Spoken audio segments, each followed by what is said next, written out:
ଆପଣ କେବେ ଭାବିଛନ୍ତି କି ସୂର୍ଯ୍ୟ ମେଷରେ, ଚନ୍ଦ୍ର ବୃଷରେ, ଶନି ତୁଳାରେ ଏମାନେ କାହିଁକି ଉଚ୍ଚ ହୁଅନ୍ତି?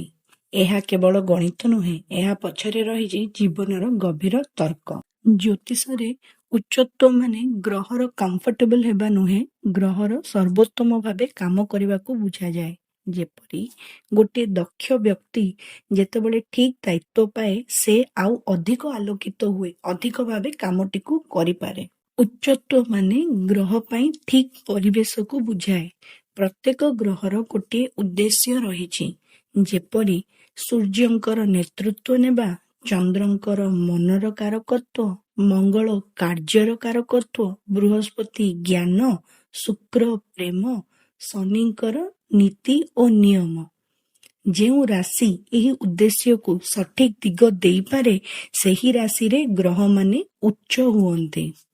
ସହଜ ଭାବେ ବୁଝିବା ପାଇଁ ଗଲେ, ଭାବନ୍ତୁ ଗୋଟିଏ ସେନାପତି ଯଦି ଶିଷ୍ଟାଚାର ଓ ଯୋଜନା ଶିଖେ, କର୍ମବଦ୍ଧ ହୁଏ, ସେ ହୁଏ ସର୍ବଶ୍ରେଷ୍ଠ ଯୋଦ୍ଧା। ଯେପରି ମଙ୍ଗଳ ମକରରେ। ଗୋଟିଏ ଶିକ୍ଷକ ଯଦି କରୁଣା ସହିତ ଖୋଲା ମନରୁ ଜ୍ଞାନ ଦେଇଥାନ୍ତି, ସେ ହୁଅନ୍ତି ସତ୍ୟ ଗୁରୁ। ଯେପରି ବୃହସ୍ପତି କର୍କଟରେ। ଉଚ୍ଚ ରାଶି ଗ୍ରହର ନିଜ ଘର ନଥାଏ। ସେଠାରେ ଗ୍ରହକୁ ଅଧିକ ଦାୟିତ୍ୱ, ଅଧିକ ପରୀକ୍ଷା, ଅଧିକ ପ୍ରୟାସ କରିବାକୁ ପଡ଼େ। ଯାହାର ଫଳ ଥାଏ ସର୍ବୋଚ୍ଚ, ସର୍ବୋତ୍ତମ, ସର୍ବୋତ୍କୃଷ୍ଟ।